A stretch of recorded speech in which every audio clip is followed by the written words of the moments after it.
Hello, once again, and welcome to our discussion and book reading, The Great Secrets of Israel, Discoveries Among the Bantus of Africa and the Sacred Meaning of the Song of Solomon, translated according to the African Palaver. This incredible scholarship and research was written by Pastor Thomas Vanda Odemba, who is a scholar from the Democratic Republic of Congo.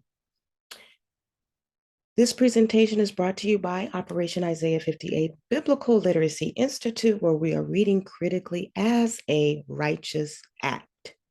Welcome, welcome, welcome. I hope you are enjoying your Sunday afternoon and continuing in our lifelong endeavor and study of life, the world, and the world in which we live in. Um, I wanted to bring some more information and notes that I've compiled in my reading and my research. And one of the things that I wanted to share with those who are interested is about this idea about reading critically and analytically. And I know I had to come to the understanding that this critical, when we refer to this word critical, doesn't have a negative connotation, but it actually is um, implies a scientific endeavor. And so when we look at this definition of science, I know I have been in the past intimidated by this word science and um, have, kind of um, wondered exactly what the exact meaning of science is. But I was looking at some videos, and I was referred to this professor John Lennox by um, a fellow student and learner. And Professor John Lennox, a PhD, he is quoted as defining science as this: science, quote, as basically a method of discovering the truth based on observation, the taking of evidence, and comparing notes. And this is evidence that can be shared publicly and generally.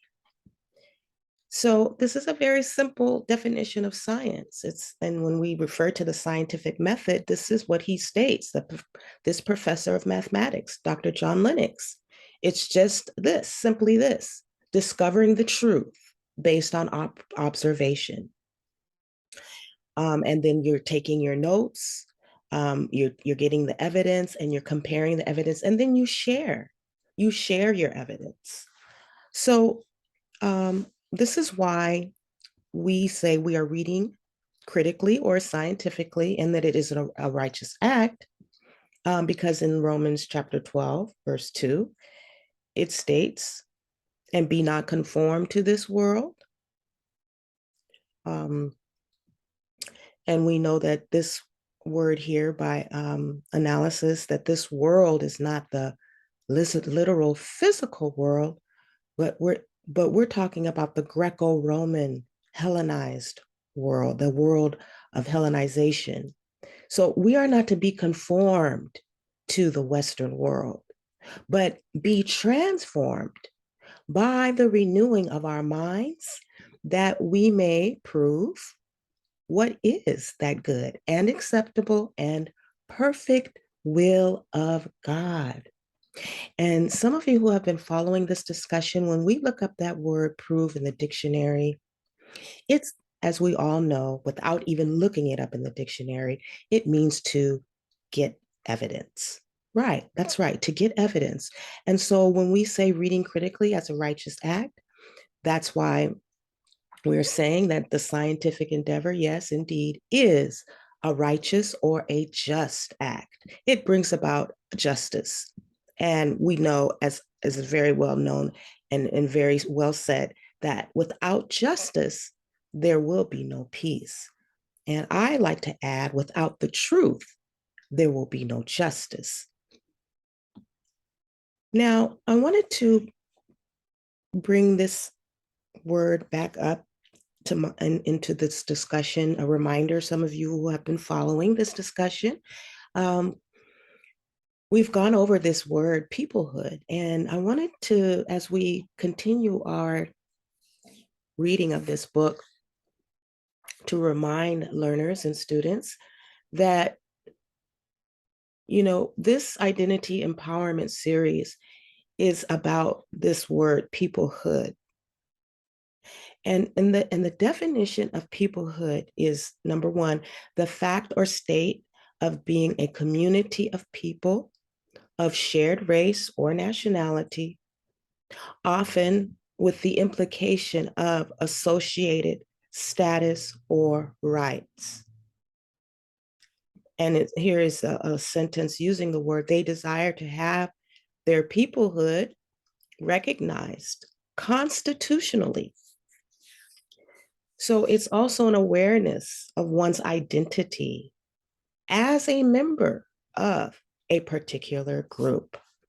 And so I wanted this definition and this word to kind of be the backdrop of us as we move forward in the reading, and reminding readers and listeners and researchers that this is what this is all about, this forum and this platform and this series, that it's about our status and our rights as Black people in America, and our coming into this idea of peoplehood, and it being recognized constitutionally, and which will bring about, I feel, will bring about the rights that are associated with um, with an awareness of our identity as a particular people. Now, I found this quote very interesting by your Sigmund Freud, and he talks about this historical truth, and this is what we are excavating as lifelong learners. We want to know the truth, um, and it's only the truth. I mean, I hear, and I know many of you also hear, we hear a lot of language about justice and restorative justice and social justice. But it's hard, you'd be hard pressed to find the language of truth being used. And so I found it interesting that your Mr. Sigmund Freud, when he stated this, but with this contempt, one would commit unfairness, similar to the thoughtless rejection of the material of legends, the thoughtless rejection of the material of legends, traditions, and interpretations of a people's prehistory. Despite all distortions and misunderstandings, it is through them that the reality of the past is represented. They are what the people formed from their original experience, under the control of once powerful and still efficient motivations. And if one could only, through the knowledge of all operating forces, cancel these distortions or lies, one could be able to discover the historical truth behind this legendary material. So we want to look again and revisit this word, the origins of the word Africa. And remember on page 47, when Pastor Odemba drew our attention to the origins of the word Africa, when he stated that, quote, The word Africa originates from the Islamic philosophy of the conquest of the Arabian Peninsula and the Sahara, derived from the Sabian word Ifriquya or Ifriquya, which means the very embodiment of the devil. The new Islamic religion used this term in order to draw the Sabians into the holy war, so as to reinforce the resolve of their disciples to exterminate those who were impervious to his message, especially the Jewish colonies in Arabia and the Sahara.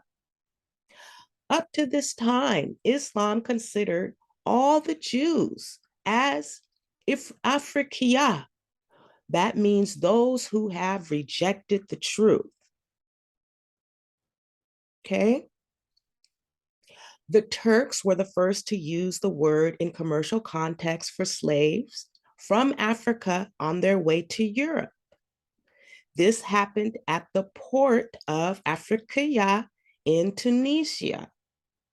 Given that the port bore this name, all the Blacks, as well as their territory, were considered as Africayas. This philosophy underpinned the heinous slave trade involving Blacks of Jewish origin right from the beginning of Islam up to the abolition of slavery by the English. All right. Now, some of you who have been following this discussion remembers that when we read that in his book. Now, I did a little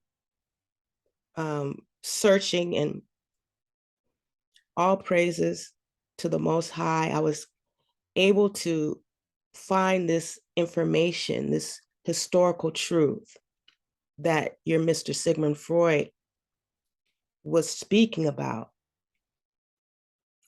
That when we can get rid of the distortions, we can come at this historical truth. Amen. And would you know, in the Wikipedia, free encyclopedia, here it is. Ifriquya, also known as Al-Maghrib Al-Adna in Arabic. Here it is in the Arabic. And it states that this was a medieval historical region comprising today's Tanzania in eastern Algeria.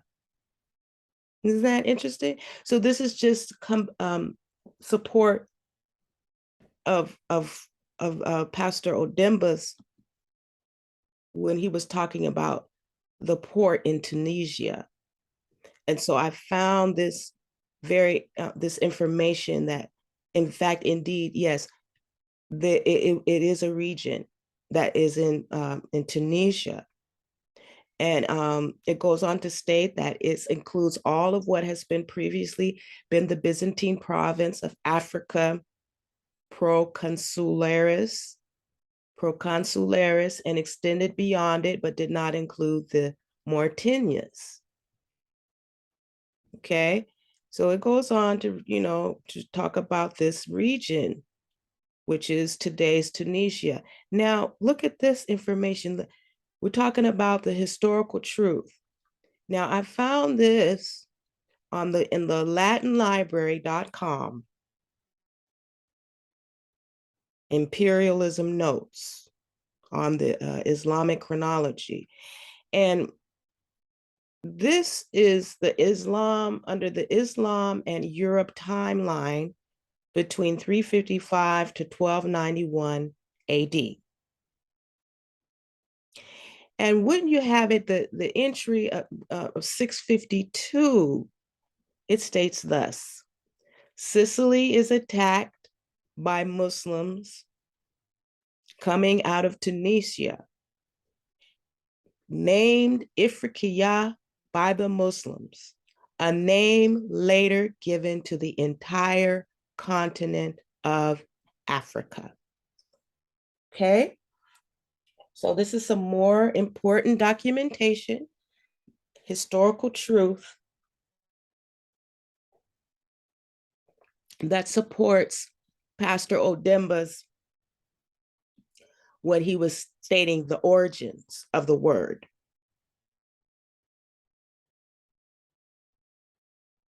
And I didn't put everything down, but he says, in short, Africa means Jew. African means Jew. Now, more evidence. This is Ifriquya's journal article as a market for Saharan trade from the 10th to the 12th century.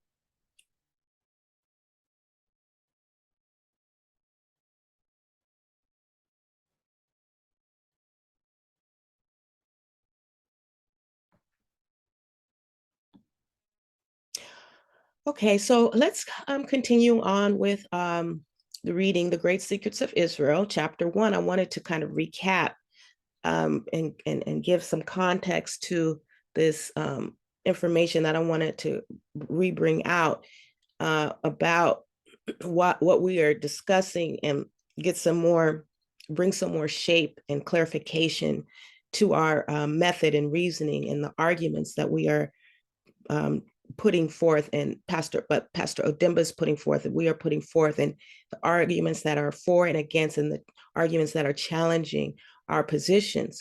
And so I wanted to go to chapter 1 and remember the section on the administrative system in ancient Egypt on page 13, when Pastor Odemba states this, quote, Egypt was a conglomeration of various small states that were governed by chiefs under the ultimate reign of a great pharaoh.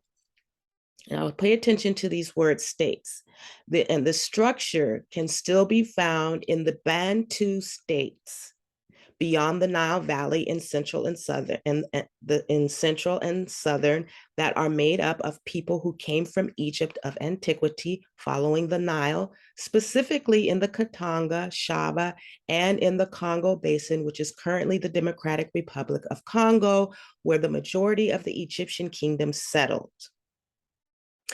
Some of these people kept their original Egyptian names, such as Muzuri, Muziri, Shaba, Amasis, Lud, Kub, Congo, etc. But let's place close attention to this structure, this administrative system in ancient Egypt, and what he's drawing our attention to the states and the structure of Bantu states. Now, I found this information in this book, The Black Jews of Africa by Edith Bruder. And she discusses this cultural transfer from the Near East or the Mediterranean all over Africa, which is the question. The colonizers, when they began to colonize and invade Africa, they were wondering about this structure, this cultural transfer, and all over Africa. And so she states this in her abstract, that this chapter provides a historical context for reconstructing the most ancient Jewish or Semitic influences on sub-Saharan Africa, or to evaluate the extent of mythical realities. It argues that if we consider the mythic genealogies that recount an ancient presence of Jews in Africa and their progression into the interior of the continent as a whole, the dispersion from Egypt constitutes one of the major narrative patterns claiming a Jewish presence in Africa. So this is the backbone of the argument.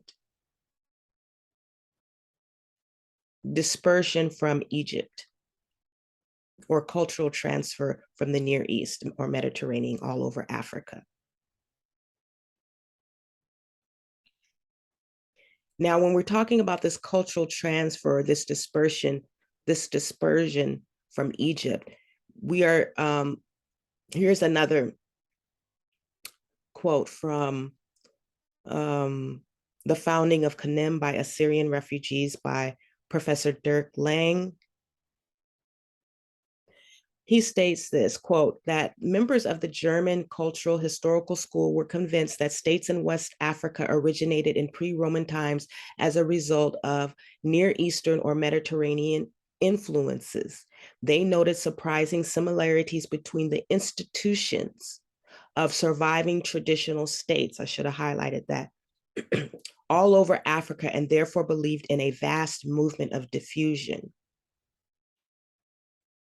So when we're talking about the diffusion and the cultural transfer, it's referring to the institutions and social complexity of that they saw, that the quote unquote white man observed in particular sub-Saharan Africa, these states, traditional states that mirrored uh, Middle East, Near Eastern or Mediterranean institutions.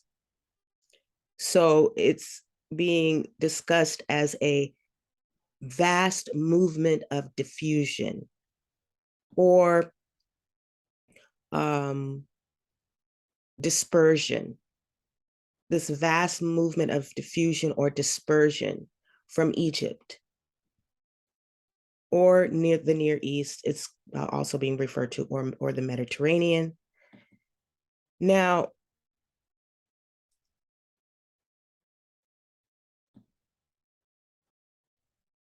we're talking about the question that the invaders, the colonizers, the oppressors, the wicked, when they invaded Africa, they were wondering about the origin of the structure of Bantu states or kingdoms in Africa. Where did they, how, where, and why? I mean, it was baffling to them. So here is another quote from The Founding of Kanem by Assyrian Refugees by Professor Dirk Lang. And he says, as a consequence of the independence of African peoples in the 1960s, the decolonization of African history put a stop to speculation concerning unspecified cultural influences having reached sub-Saharan Africa from the north or the northeast. Instead, the focus of attention for finding an origin for state development shifted to the Nile Valley, where the Egyptian civilization survived in its southern outpost, Meroe, until the 4th century CE. From here, pastoral migrants, reinforced by South Arabian elements, were supposed to have contributed to the transfer of a foreign state to West Africa. As for the period of transmission, a date just prior to the spread of Christianity and Islam was suggested. However, it remained unclear who transmitted which kind of polity in what period. An Egyptian state from the Nile Valley, a Semitic state from Arabia, or even a Persian state from Iran.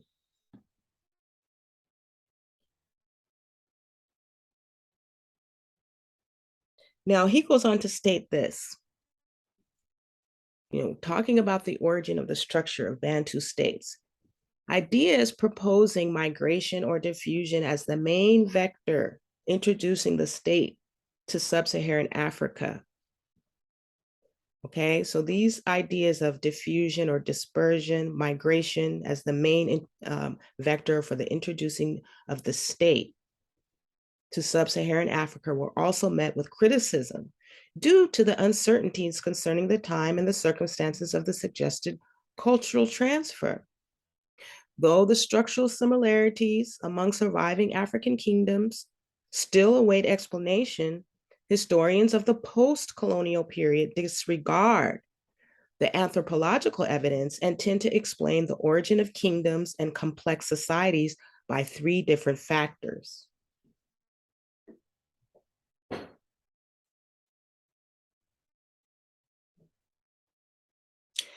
First, the intensification, this is what they're going to say. this is the argument that is out there, that is, that is plaguing the planet, that against the migration or diffusion or cultural transfer by way of migration or diffusion that introduced the state, the complex social complexity or the state to, Bantu states in Africa. First, the post-colonial colonialist historians, racist historians, they're going to say that the intensification, it's because of the intensification of trans-Saharan trade due to the introduction of the camel around 300 CE and the need to protect long-distance trade against marauders. Now, this is he's an emeritus professor of African history, so he has access to all the information, the documentation. This is what he's letting us know. This is what the arguments are. Second, nomadic encroachments, he says, on sedentary society south of the Sahara as a consequence of climatic deterioration and the conquest of peasant communities. And thirdly, this is how they're going to explain, this is what they're explaining, the origin of kingdoms and complex societies is because of the grouping together of various farmer communities in defense against endemic incursions by pastoral invaders from the desert side. Now, however, he states, Professor Lang states that these new explanatory factors are based on vague analogies and general suppositions that are not supported by oral or documentary evidence. Now you see how this is how they'll do us, people. No evidence, not supported by oral or documentary evidence.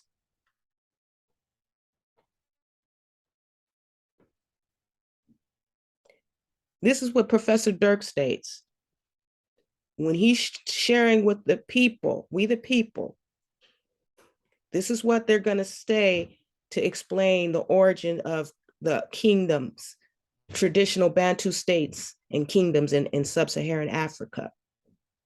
And they're going to tell you this, and he's saying he has not found in his entire studies. I mean, go do your research on this man. This man is no joke.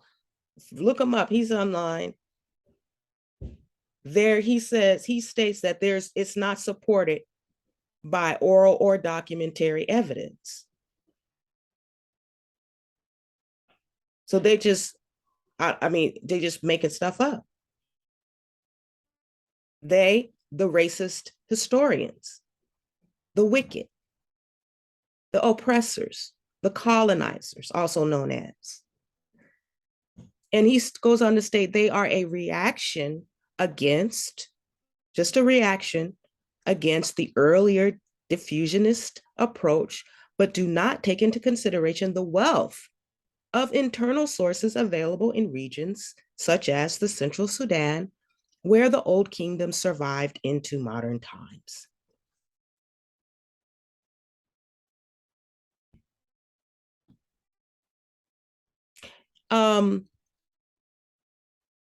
He goes on to state, Professor Dirk Lang, scholars have neglected the local written, linguistic, and anthropological data in the Central Sudan and have concentrated on the more eventful history of the Western Sudan.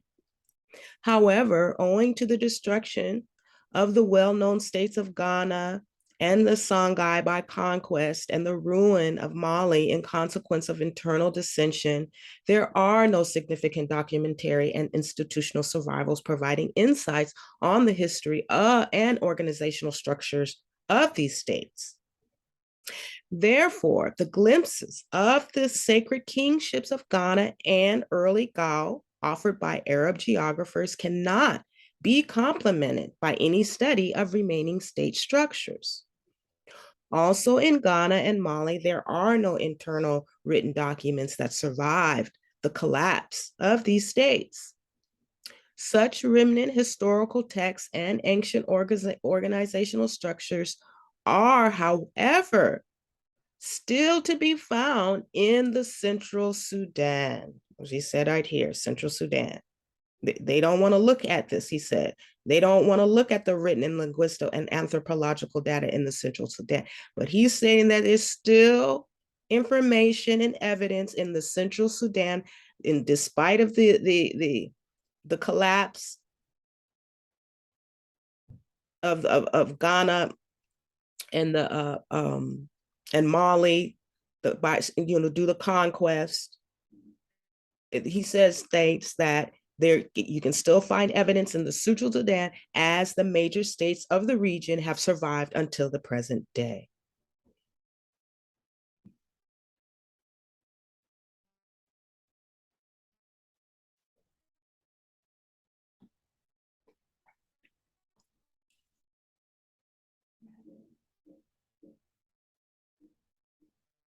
And so here you have a map by Professor Lang of the Great Exodus, titled The Great Exodus of the State Founders of Kanem from the Western provinces of Assyria, from his work, The Founding of Kanem by Assyrian Refugees.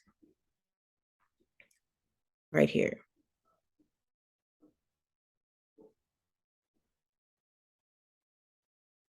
Now, and this is according to the Yoruba tradition. He's an expert on the Yoruba.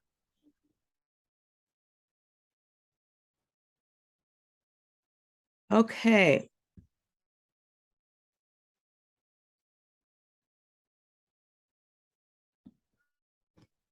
Here's another figure or infograph where you can study and see Israelites in Africa. This is in 125. The true Israelites were scattered in all directions. The slaves that were brought to America are descendants of those Israelites that were dispersed into Africa many, many years ago, about 2,500 years ago. Here's one here. This is Cyrene in 125 CE. Israelites attempt to establish a Hebrew African empire. Roman suppression forces further Israelite migrations into Africa. Number 2 is here, where this was Elephantine in 600 BCE. Israelites established a garrison, and in 70 CE, Romans conquer and enslave over 100,000 Israelites. 3, Tamenet here. The Ottoman Muslims destroy a 1,000-year-old Hebrew settlement.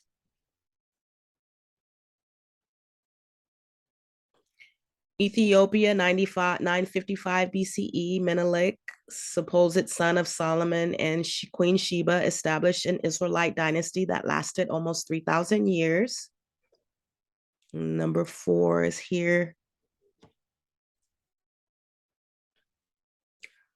Number 5, Uganda, line of 33 kings that trace their lineage to King David.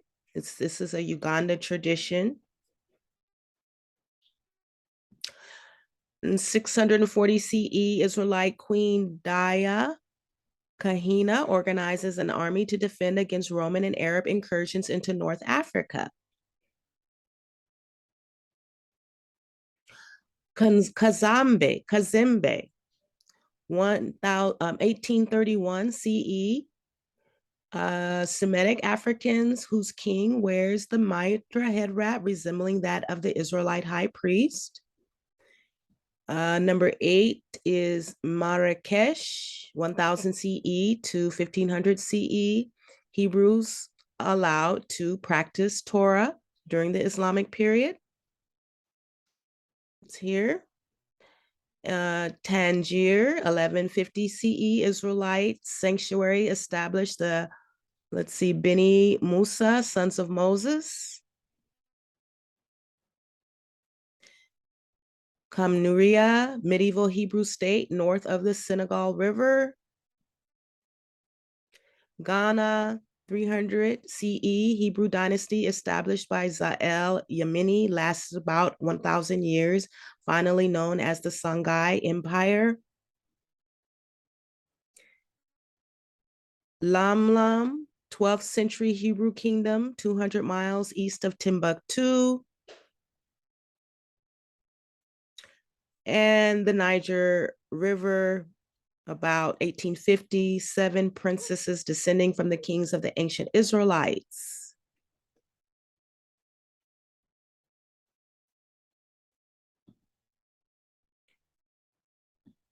So when we're talking about African peoplehood on this platform rather than Black individuals. Yes, we are so happy, and it's an amazing accomplishment of Black individuals, all the Black individual accomplishments, the first Black president, President Barack Obama, wonderful, an amazing accomplishment. The athletic, political accomplishments and successes in athletics and the entertainment and fashion and music industries, Serena and Venus and Whitney Houston, Michael Jackson, and all the athletes and the inventions of our individual, wonderful, intelligent, highly gifted, and highly genius individuals in the Black community. We're it's at awe. I stand at awe at some of the feats and accomplishments of our Black beautiful brothers and sisters in our community. That said, Houston's focus, this is the lovely Miss Drusilla Dungy Houston, and she's the author of The Wonderful Ethiopians of the Ancient Kunshite Empire. And Miss Houston's focus is upon African peoplehood rather than upon Black individuals. And in the afterword, it states that so often African Americans appear to become intrigued by a kind of Ripley's Believe It or Not treatment of the history of African people. The achievements of individuals are highlighted, but what is usually missing in African history presentations is the basic story of a people. The scope and depth and continuity of the African experience must be understood if any real appreciation of African identity and creativity is to be gained. And so,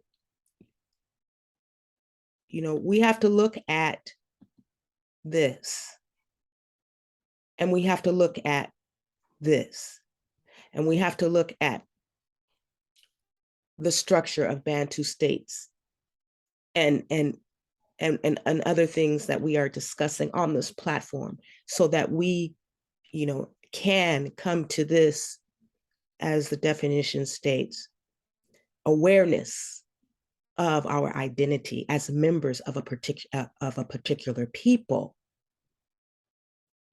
a community of people of shared race and nationalities, so that we can claim our status and or rights. And the Bible, in the biblical term language, the Bible, Hebrew Bible, says your inheritance. Yes, we're talking about we want our inheritance.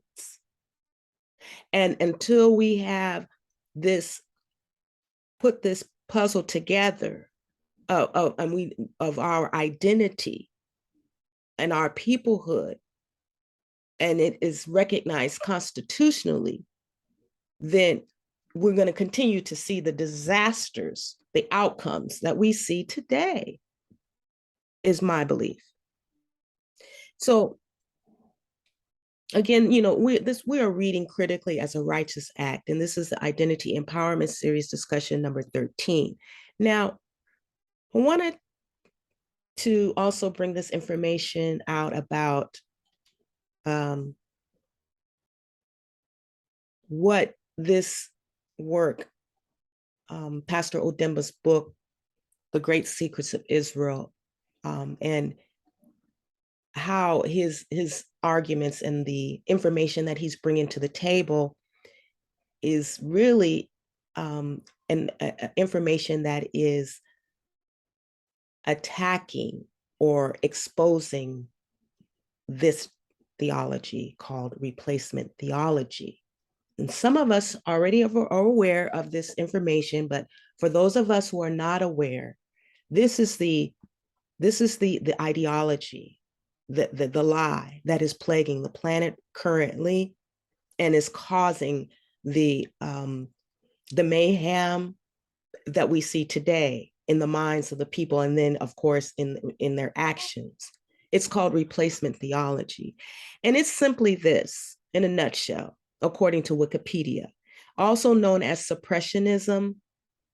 It's or fulfillment theology. It's a Christian theology. Now it's coming from the Christians.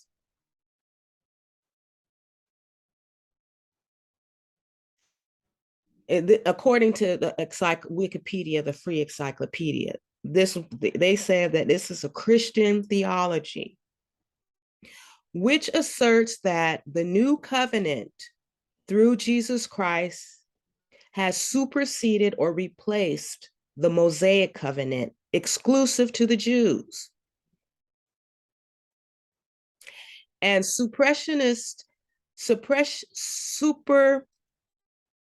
let me read this right. Supersessionist theology also holds that the universal Christian church, that's the Catholics, has succeeded. And when we say Catholics, we're the daughters of the Catholic Church are all these denominations that we see today. So they're all Catholics, all of them. I don't care what denomination you're from, your mother is the Catholic Church. Do your research and you will see that what I'm saying is in fact the truth, the historical truth. The Universal Catholic Church states that and their daughters have succeeded ancient Israel as God's true Israel, and that Christians have succeeded the ancient Israelites as the people of God. Okay, so here's a little infographic, an image of what it looks like. The covenants and promises that were given to Israel are transferred to the Gentile church, and that Jews must convert to Gentile Christianity.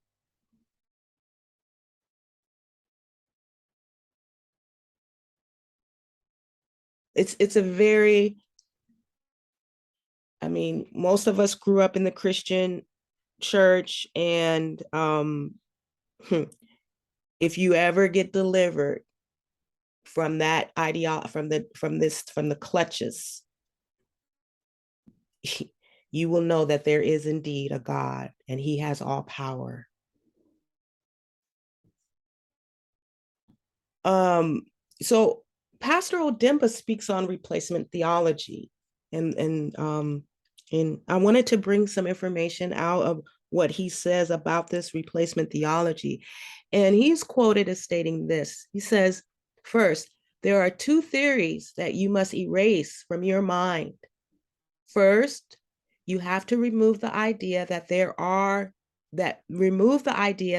spiritual Jews and physical Jews. So first is you got to erase that from your mind. There are spiritual Jews and physical Jews, because he states this, Pastor Odemba, when the Lord prophesied over Israel, it was physical Israel on earth. Those who say they are spiritual Jews are adhering to replacement theology. And replacement theology brings anti-Semitism, because if you replace a person, you are eventually going to clash somewhere. Mm-hmm. Islam was created to replace Judaism, and the Muslims massacred people. Christianity was created to replace the Jewish messianic practice at the time in Israel. And this form of Christianity also destroyed millions, even Christians. And he says that I think when we are talking about the kingdom of Israel, the kingdom of the north were thought to be a people that had disappeared. So when God's and so understanding that they thought that they had disappeared, we have to keep that in mind. That's the out there. That's what they think, the Christians. If I know my dad, um, who's a pastor, and I would ask him, well, what happened to them? And he said, well, they don't exist anymore. They just, intermarried and intermingled amongst the people, and they're just not physically in existence anymore. That's what my dad told me. He's a pastor. And so this is the general thinking and logic, or some of them have that they disappeared. Now, the kingdom of the north, they said. Now, Pastor Odemba goes on to state that when God said that Israel was going to be dispersed all over the world, he did not speak to spiritual Israelites. Mm-hmm. Pastor Odemba says that it was physical Israelites. Jesus Christ said that when you see Israelites dispersed all over the world, coming back to reconstruct the cities of Jerusalem, know that those who will see the reconstruction of the temple will also see the coming of the Son of Man. He did not say this to spiritual Israelites. But today, the prophecy is accomplished with Israelites in Israel today. And I should have put, I wanted to, I forgot, but some of you will know about the Damona Israelites, the African Americans who have been living in Israel as Judeans. They say they are not Jewish, that they call themselves, they are named by, they say we are Judeans. And they've been living there, I believe, since the 1970s. Damona, Whitney Houston, she went there. May she rest in peace, the beautiful Whitney Houston. Um, and her husband at the time, Bobby Brown. It's all online. They went there. She was baptized in the community.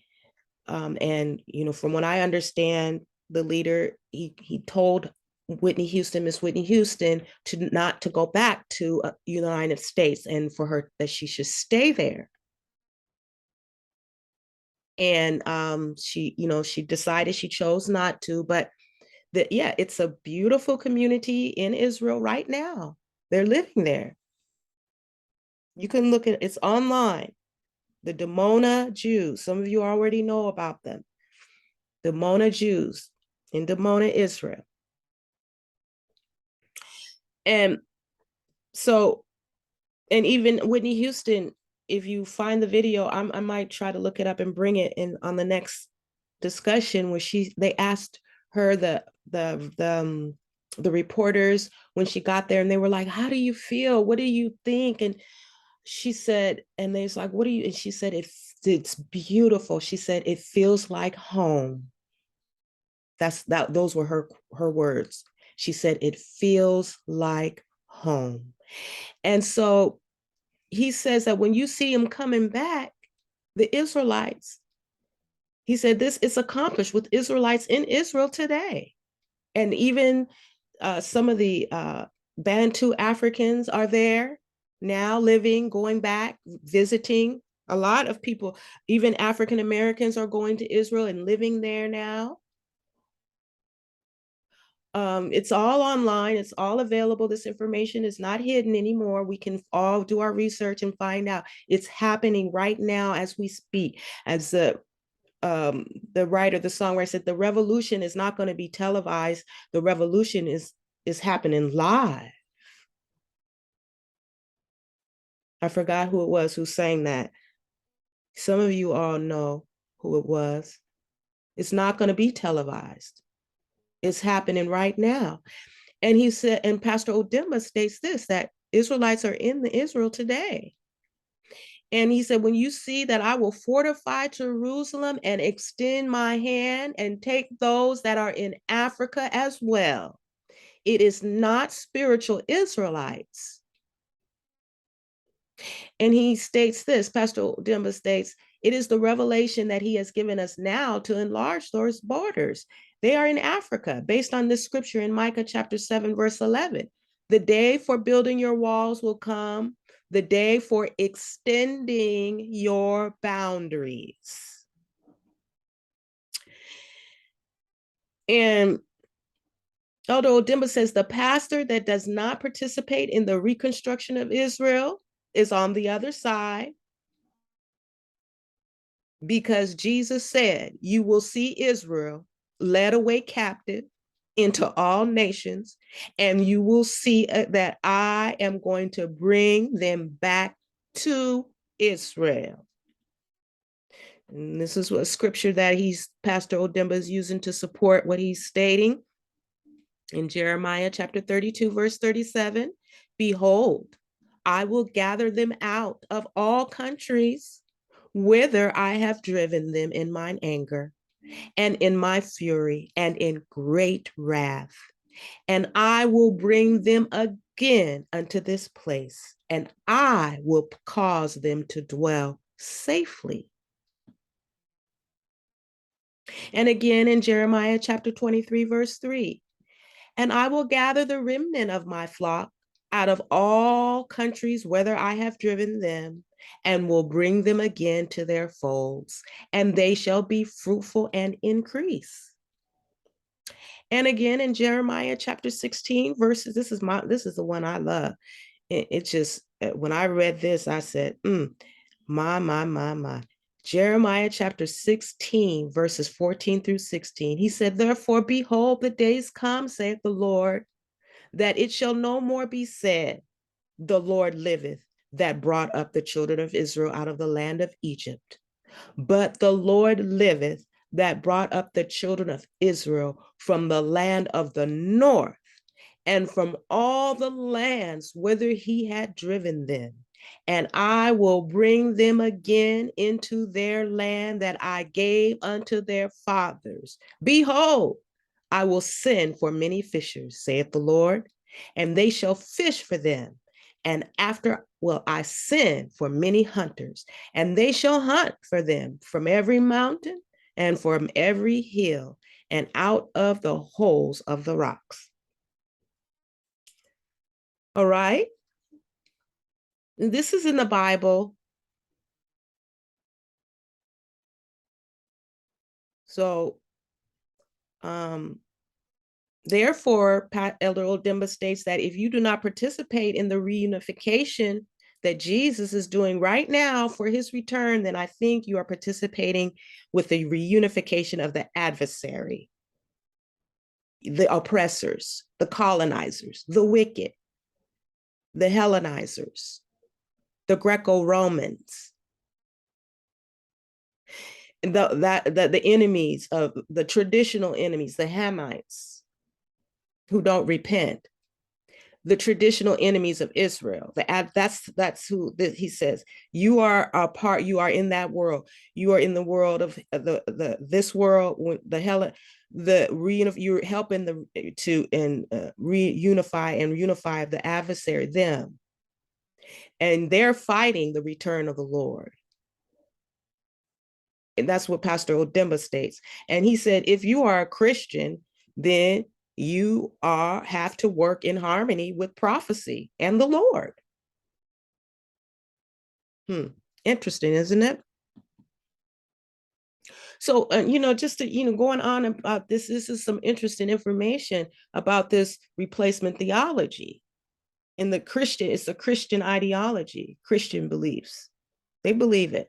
whether they realize it or not. Some of them, they're in the church. They don't, a lot of them really, aren't aware, but according to the information that's written, and you can do your research, it is the Christian theology, is the belief system. And you're in the Christian church, you're part of this belief, replacement theology belief, if you didn't know. And he goes on to state, Elder Odemba, that replacement theology, I was having a discussion with him and I wanted a little bit more information on it. And he states that it's replacing what God established with what Satan gave, lies. He said it's about letting you invest in the wilderness, addressing your prayers, your offerings, and your tithes in the void. I was like, can you elaborate on that, Elder? What is the void? I mean, this is exactly word for word what he said. He said, you're investing in the wilderness. And your prayers, your offerings, and your tithes in the void. And I said, what is the void? And he said, well, if you believe in lies, all that you give to Satan, who is the father of lies. And he said, that's the void, if you want to understand. So it's up to us to do the math, people. Now, I just wanted to give like some of that background into, reminding us, those of us who are, learning and studying and researchers, lifelong learners, what this, contextualizing, and bringing and contextualizing our discussion, that this is what this platform and this series is really about, addressing, bringing out the historical truth. We're addressing and coming into our peoplehood, African peoplehood, and putting down the lies of the enemy by exposing and bringing out the truth, the historical truth. Now, we're going to go into continuing on into chapter 5, where we left off, the presence of Jews in Africa after Solomon. And now we're looking at the kingdom of Israel, or the kingdom of the north in Black Africa. And on page 61, it states that with the departure of the kingdom of Israel, one moment. Yes. With the departure of the kingdom of Israel and the greater part of Judah to Africa, we can say that the kingdom of Israel is in Africa, and those who are currently in Israel come from the rest of the tribe of Judah that was dispersed in Rome, Greece, the czars of Spain before our time and later. But this is his research.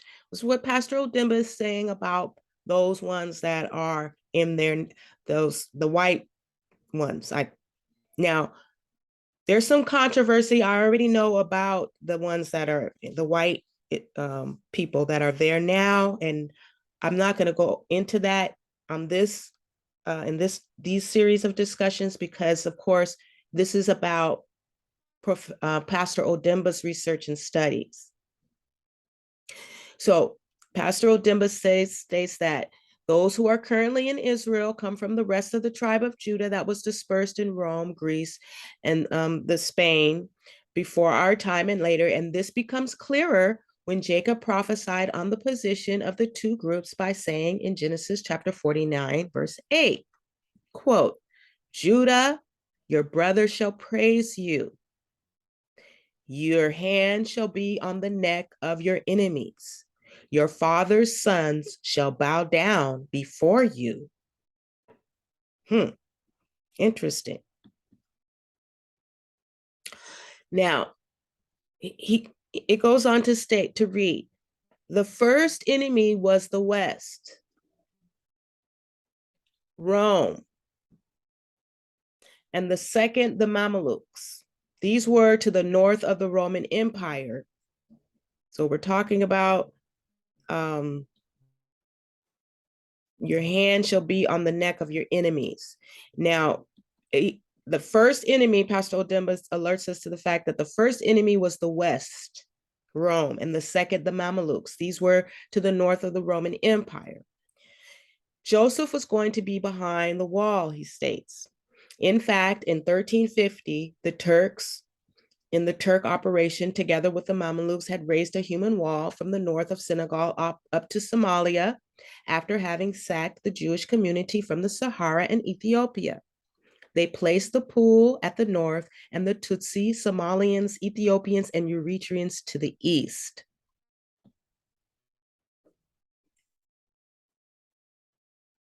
Now, then he goes into the demography.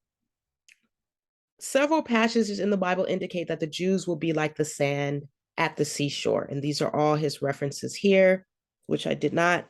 In the book, he lists them, but I just listed the books and chapters and verses. And he goes on to state on page 62, further to the culture, race, history, prophecy, and the laws of Torah, which link the Bantus to the Jews, the demographic approach would also make it possible to compare this people to the Bantu of Africa. From this data, we could observe the realization of the prophecy of Jacob expressed in Genesis chapter 49, verse 22, regarding the high numbers of Jews from the lineage of Joseph who would be behind the wall. Jacob said, quote, Joseph is a fruitful bow, a fruitful bow by a well. His branches run over the wall. End quote.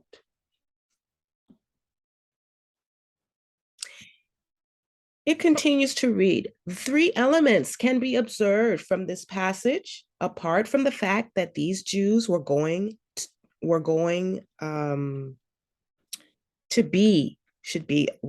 be away from Israel. Their population was going to be more than that of those who formed the wall. As regards Africa, its continent on which we can identify 4 groups of Black people. Okay, Pastor Odemba states there are 4 groups of Black people on the continent of Africa. The Black Arabs to the north and east, the Hamites, who are nomad shepherds of the desert, who are neighbors of the Arabs, the Black Bantus, the Black Semitic people to the west, center, and south, and the Black Pygmies, Negroes, in the equatorial forest.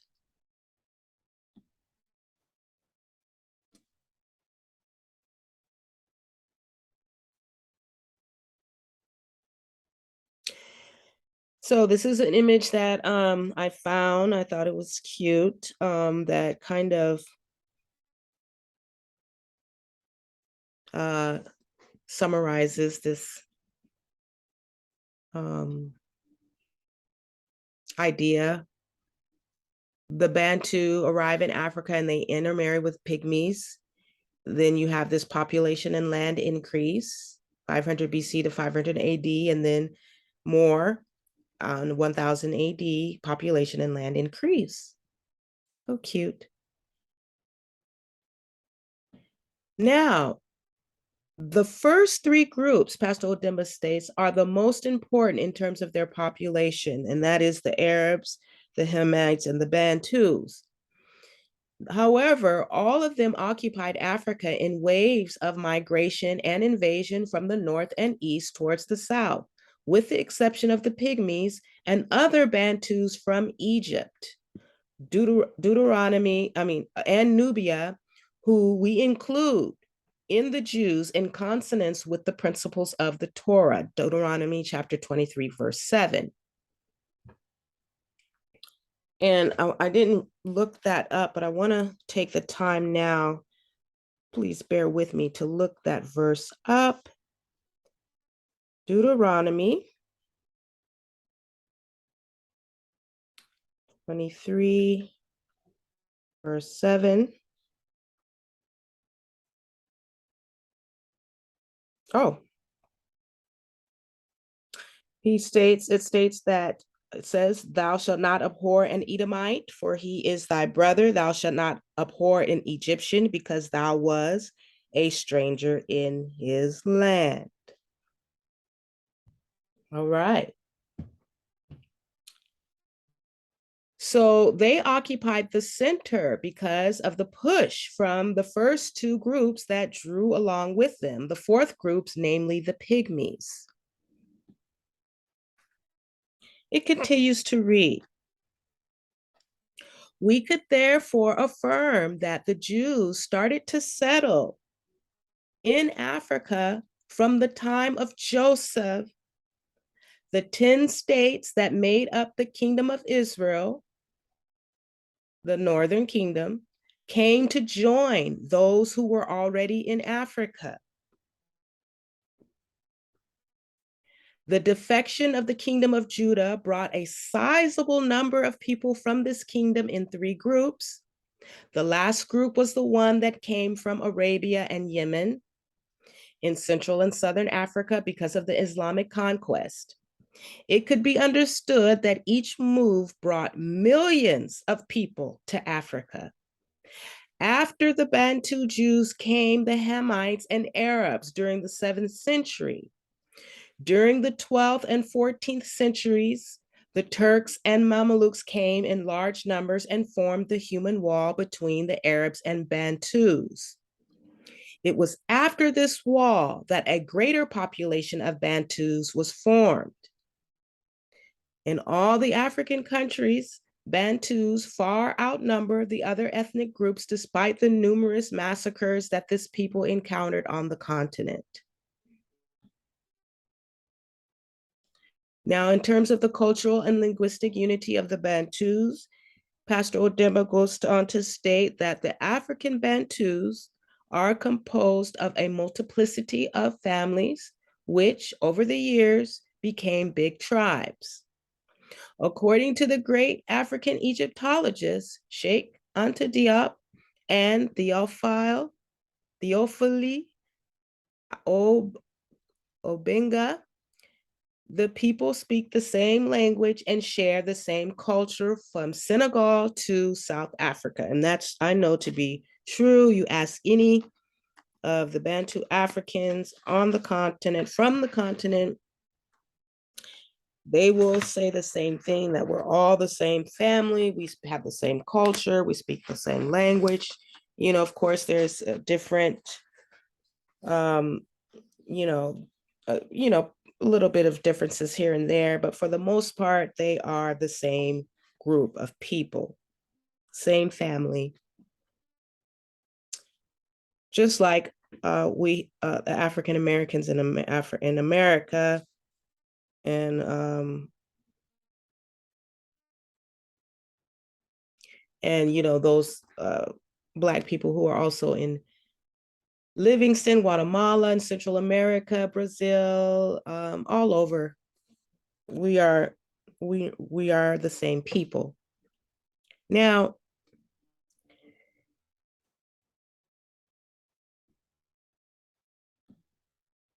he goes on to talk about the domination of the Jews in Congo. And he says that the concentration of Jews in the African basin came after the waves of massacres, as explained by Raimondo Luragi in his book entitled History of Colonialism. The influx of the Semitic people from the North, East, and South all converged in the basin of the continent. This is a book, I looked it up, The History of Colonialism, and it states that an influx of Semitic people from the North, East, and South all converged in the basin of the continent. Black Semitic people. Obviously, they reorganized themselves in this region according to their family and religious ties. What is surprising is in this part of the continent is the presence of ancient kingdoms that were mentioned in the Bible as having accommodated the Jews right from the days right from the days in Egypt. This is what does not allow us to consider Congo as a purely Jewish state. He states, however, the presence of culture, the legends, and the tribal links convince us of some affinities during the past. The names and places and people of Congo remind us of a massive migration of people who were predominantly of Jewish origin and who came from Yemen through Zimbabwe and Sudan. Considering what the Bible says about membership of the Jewish nation, we could consensually affirm the Congo and her neighbors belong to a Jewish and Egyptian population.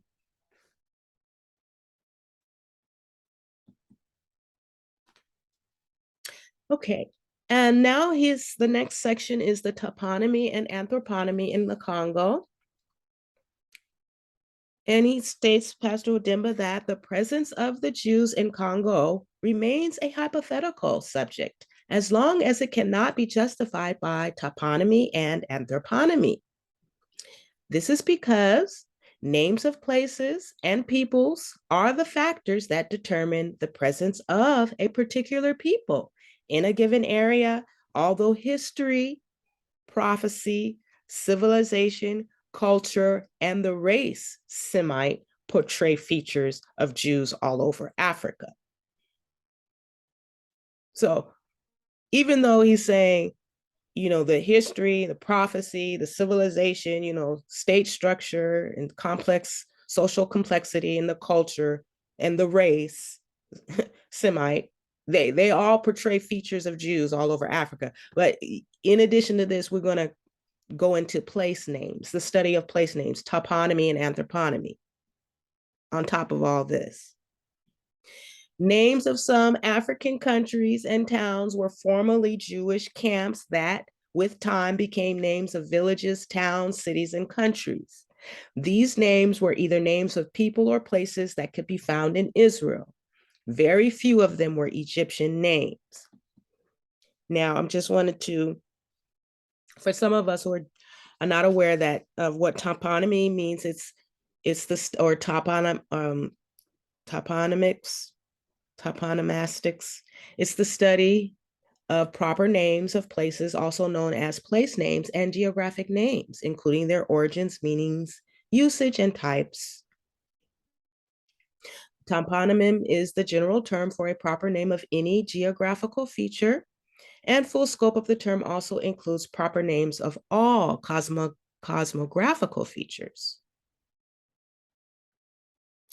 In a more specific sense, the term toponymy refers to an inventory of toponyms, while the discipline researching such names is referred to as toponymics or toponomastics.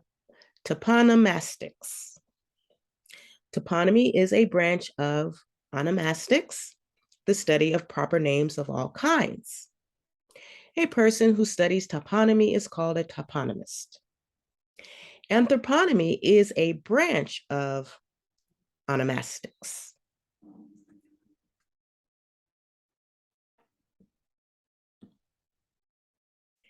Now, talking about the toponymy and anthroponymy in the Congo, the name Congo originated from Egypt and went through several transformations. From On, meaning powerful kingdom in Egypt, it became Kong. In Mali, On Ngu. In Cameroon, Congolo, Nigeria. There were also the ancient Congo kingdom of Angola, and finally Congo in Zaire. Wherever in these countries that this name was used, the meaning remained the same: powerful kingdom. So we're studying place names in geographical regions. We find that wherever these countries that this name is used, the meaning is always the same: powerful kingdom, own. Now, Congo of the Kingdom of Congo, the name was changed to Zaire, which, according to the legend, was a Portuguese corruption of the word Nzandi. Nzadi, which means river or a large body of water. Nzadi is derived from the Hebrew word Zabdi, which in Hebrew means God has given or the gift of God. Man of Judah from the family of Zerek was the founder of a patriarchal family in Joshua chapter 7:1. Man of Shepham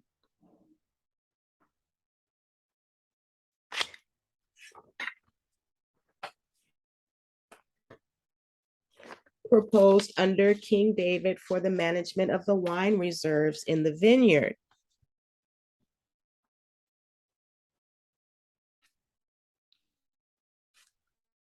Now here he lists, Pastor Odemba lists prefixes on Hebrew names. Some African names have prefixes that are of Hebrew origin. Examples are ki, ka, or ke, which comes from kel, bi, ba, which is originates from bin, meaning people from.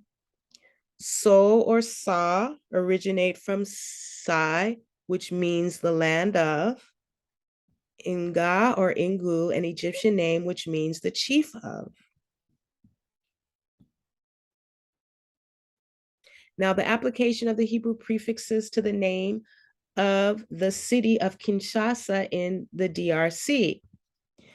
Kinshasa, the capital of the Democratic Republic of Congo, is a city that was set up by a colony of Levites who came from Zimbabwe, the Limba people.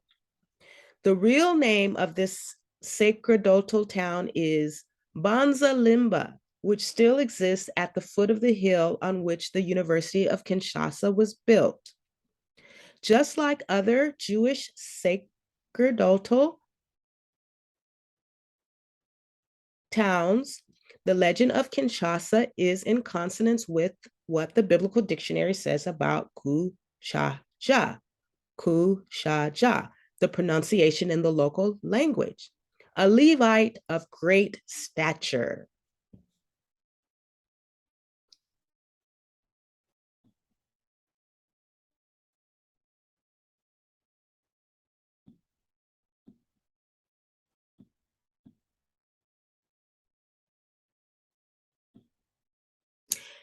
Okay, so remember when Pastor Odemba on page 58, when he talked about the end of Judaism, he states that about the Levites, that the priests of Judaism were systematically exterminated according to the concentration points of the Levites, especially the Zionists.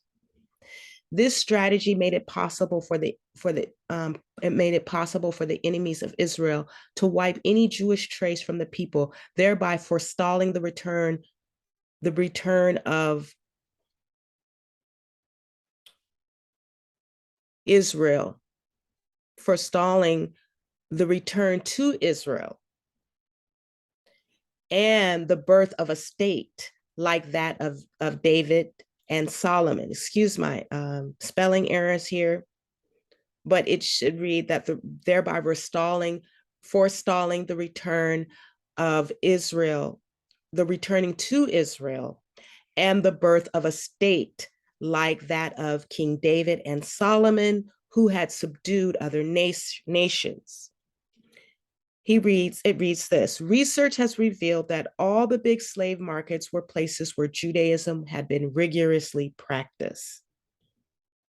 So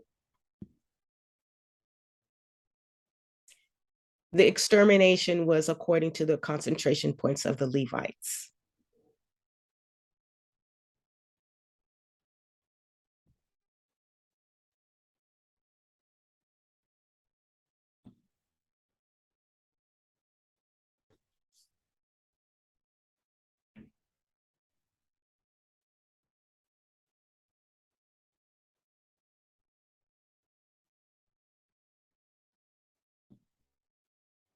Now, in terms of the application of Hebrew prefixes to the name of the city of Kinshasa in the DRC, it continues.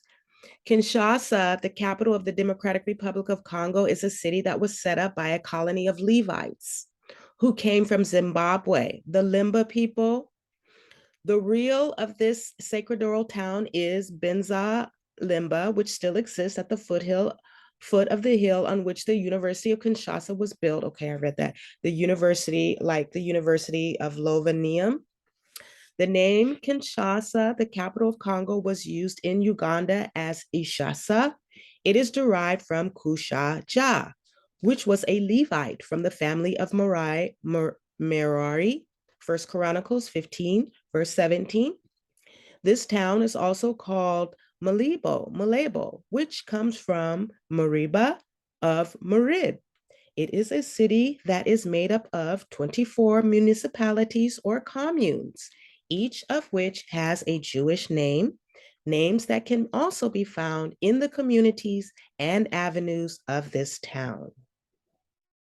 So I really appreciate Elder Odemba because he is from the region in the area, although he's living now in the West, Montreal in Canada, but he has extensive knowledge of the territory and the regions of the Bantu Africans, in addition to speaking, multiple languages, French, several dialects, Hebrew, Arabic, so he brings a wealth of information to this conversation, and it's an angle and an aspect and approach that we sincerely appreciate and need as African Americans. So when he states that, him being from Kinshasa, that their names are all found in the communities and the avenues of this town, he's speaking based on what he knows to be a fact and historical truth. Continuing on with the toponymy and anthroponymy, there is from the east to the west of the city of Kinshasa, you have a town called Maluku, Kinshasa. And it is a municipality commune in the Tishangu district of Kinshasa, which is the capital city of the Democratic Republic of Congo. And Pastor Odemba writes in his book that Maluku or Maluk or Maliku is a Levite leader of the sacrificial squad that came back with Zerubbabel. And you can find this information in Nehemiah chapter 12, verse 2, and Ezra chapter 10, verses 29 through 32. And one of the priests who put their seal on the pact in Nehemiah chapter 10, verses 4 and verse 29.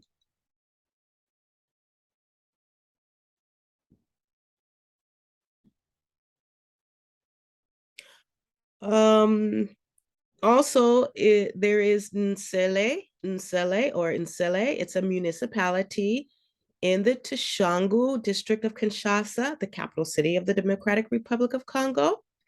And he writes in his book that Tsele, meaning a crack, one of the heroes of King David, and that is found in 2 Samuel 23:37 and 1 Chronicles 11, verse 39.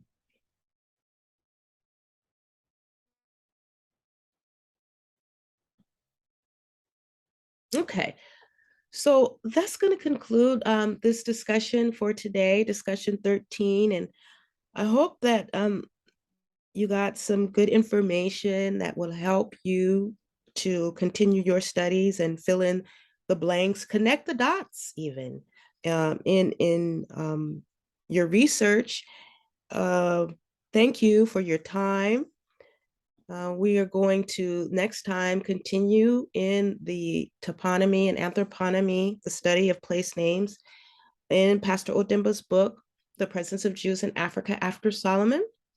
We will continue to look into from the east to the west of the city of Kinshasa, the province of Bandundu in the DRC, and some ethnic groups in Bandundu, some towns of southern Congo in the DRC, some towns of the province of Equator, ethnic groups of the province of Equator as well, some towns of the northern Congo, the toponymy of some towns of the Kivu area in the DRC, people of the Kivu, and then also the toponymy of the Shaba and Katanga provinces in the DRC, towns and ethnic groups in the Shaba province as well. And finally, the toponymy of the province of the Kasai in the DRC, with also towns, tribes, and names of people of the Kasai province in the DRC. And then finally, we will get into the much anticipated section 2, the translation of the Song of Songs according to the African palaver.